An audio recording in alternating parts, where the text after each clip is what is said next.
गोटेपटे चाकरी दे अन्यपटे दरमा नाही मिछ कही ठकीदेला बीजेडी सरकार। हाँ आज्ञा दर्शक बंधु आम कहूँ विगत बीजेडी सरकार समय जो भाव गाँ साथी चाकरी ना जड़े महिला जड़े पुरुष को प्रति पंचायत में पोस्टिंग हेले दीर्घ 24 वर्ष धरी कार्य शासन बेले अन्यपटे 17 वर्ष धरी गाँ साथी भाव कार्यरत कर्मचारी को भूलीगले किंतु निर्वाचन आसरे गाँ साथी मान कथा मन पड़ुला। एहीपरि दीर्घ 17 वर्ष धरी कार्य करुवा बेले निज पंचायत रे थिबा सरपंच आज आरएस एवं पंचायत जेई आज पर्यंत गाँ साथी भाव किए नियुक्ति होइछन्ते जानि नाहंती। एभली स्तर रे एमानकु गाँ साथी भाव किए ओ केमिति चाकरी दिया जाइथिला काहीकि दिया जाइथिला जहा एबे साधारण रे एक विराट प्रश्नवाची छिड़ा होछि। साधारण रे सुनिबाक मिलुछि बीजेडी सरकार केवल भोट बैंक बढ़ाइबा पई एमानक भविष्यत गढ़िबा बदल रे निजर भोट बढ़ाइबा पई व्यवहार करुथिला कि एभली नाना प्रकार कथा वर्तमान साधारण रे चर्चा जोर धरिथिबा बेले अन्यपटे बीजेडी सरकार को शासन जीवा जिलार 8टी ब्लॉक रो 1000 संख्यार गाँ साथी महिला और पुरुष मान एकाठी जगतसिंहपुर जिलापाल कार्यालय सम्मुखें स्थायी चाकरी 70 वर्षर बकेया पाउणा पाइबा आशा विक्षोभ प्रदर्शन करने सहित मुख्यमंत्री उद्देश्य जिलापाल दाबीपत्र प्रदान करिसेंति। तेज देखिबार अच्छे बीजेडी सरकार लगाई दाग को वर्तमान सरकार निभाउछन्ति ना दागरे छाड़ी देउछन्ति। जगतसिंहपुर जिलार संग्राम किशोर पट्टनायक रिपोर्ट आवाज ओडिशा।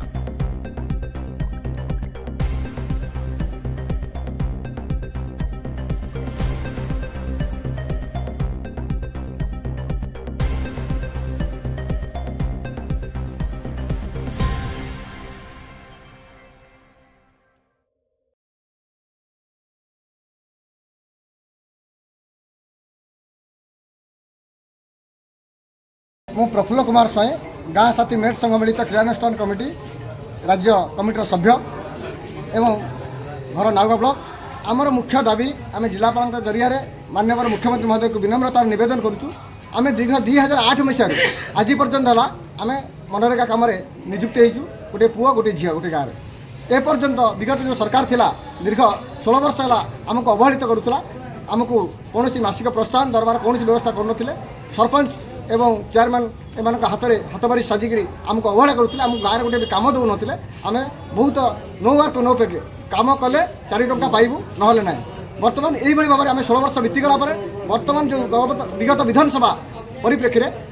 मोहन चरण माझी महोदय जे बर्तमान ओडिशार मुख्यमंत्री अच्छा आमको परिष्कार कथा देते जे आम भेटा से आमको जो मैंने थे बर्तमान पदाधिकारी मंत्री मैंने अच्छा समेत समस्त कथा देते जे आम सरकार आसिले आम निश्चिंत आपन दुख को शुणु एवं आपन को मासिक प्रोत्साहन 12,000 टका देवु किंतु ए पर्यंत आम दाबी पूरण होना बर्तमान बारंबार 6 मास 7 मास बीतीगला एपर्यंत सरकार आम कथा कर्णपात करना आम ये जिलापाल जरिए विनम्रता निवेदन करें माननीय मुख्यमंत्री महोदय आम कथा को शुणु आमर दाबी की यथार्थ मनक आमको मासिक प्रोत्साहन स्थायी नियुक्तिर व्यवस्था करूँ। 2008 मसीह बीजेडी सरकार जो थे नवीन पट्टनायक साहब से आमको ये एनआरजीएस माध्यम गोटे गाँव में गोटे पुओ झील 2 जन को नियुक्ति देते जे सुपरविजन करने लगे और मासक 2,500 टका गोटे पेपर नियुक्ति बाहर करते मासक 2,500 टका दिज्व और गोटे पुओ झील नियुक्ति पाइबे निश्चय ये विगत सरकार रे ये आमको भोट बैंक गोटे मोहरा बनई आज पर्यटन मोहरा बन दीर्घ 16 वर्ष है मोहरा बन ये केंद्रीय योजना को ए राज्य सरकार विभिन्न छता जोता विभिन्न माध्यम पैसा बांटी आमको मोहरा बन चलती ए पर्यंत शुणी ना आम बर्तमान सरकार चेंज होती मन में आशा उत्साह संचार होती निश्चित भाव सरकार कथा शुणी आज पर्यंत देना बर्तमान ये सरकार कहते बर्तमान आम सरकार 6 मास आसी गोटे कैलेंडर ईयर भितर आम निश्चित आप कथा करूँ 7-8 मास बीतीगला ये पर्यंत शुणी ना बोली आज आम जिलापाल जरिए माननीय मुख्यमंत्री भितर आशा संचार आउ किसी दिन पर संचार हम कारण जो समय सीमा देते अतिक्रांत हुए निश्चित मन में आशा संचार हम किंतु एपर्यंत आशा संचार है ना विश्वास अच्छी सरकार निश्चिंत शुणे। मु कोलर ग्राम पंचायत कहीं आसते कौन थिला दाबी दाबी थिला हमर विगत 2008 मसीह आमको पोस्टिंग देइथिले गाँ साथी पई के देइथिले आमको सरकार देइथिले पोस्टिंग जे सबु बीजेडी सरकार सेतबेले थिले राजनीति करथिले सेतबेले आमको पोस्टिंग देइथिले प्रत्येक गाँव रे गोटे पुरुष आ गोटे स्त्री रहिबो बोलिकरी जार सर्वाधिक नंबर थिबो से गाँ साथी हेई परिबो तेनु आमे आसिकरी ब्लॉक दे आम पोस्टिंग हेतिलु तेणु इंटरव्यू केवल देइथिलु ସବୁଥିରେ କଲା ପରେ ଆମର ସେତେବେଳେ କହିଥିଲେ ଯେ 2500 ଆମକୁ ଦେବେ ପ୍ରୋତ୍ସାହନ ଦେବେ ଆମର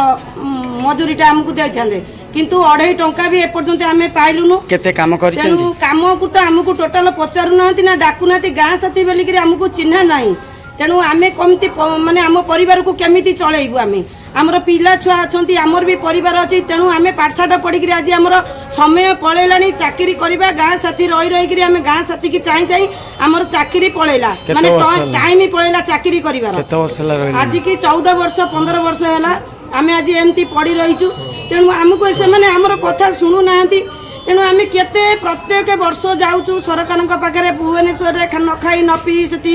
ମାନେ ମୁଣ୍ଡ ଗଡ଼ାଉଛୁ କେତେ ଲଣ୍ଡା ହେଇଛୁ କେତେ ଭିକ ମାଗିଛୁ କେତେ କ'ଣ କରିଛୁ କିନ୍ତୁ ତାପରେ ବି କୌଣସି ପ୍ରକାର ସିଏ ଆମର କଥା ଶୁଣୁନାହାନ୍ତି। ତେଣୁ ଆମେ ମା ଭଉଣୀମାନେ କ'ଣ କରିବୁ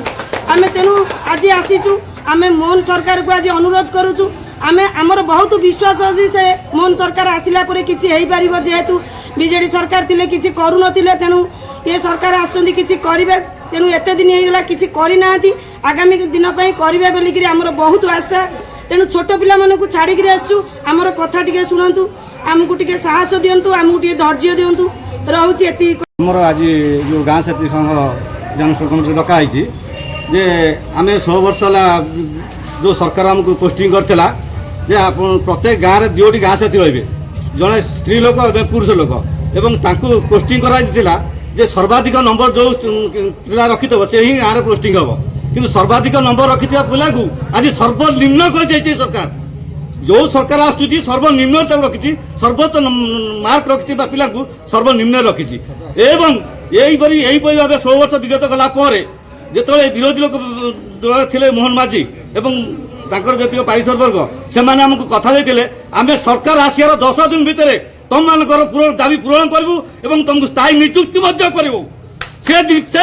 ଜବାବର ଆଜି ଆମେ ମାଗୁଛୁ ଯେଉଁ ଜବାବ ଦେଇଛ ସେ ଜବାବକୁ ଆଜି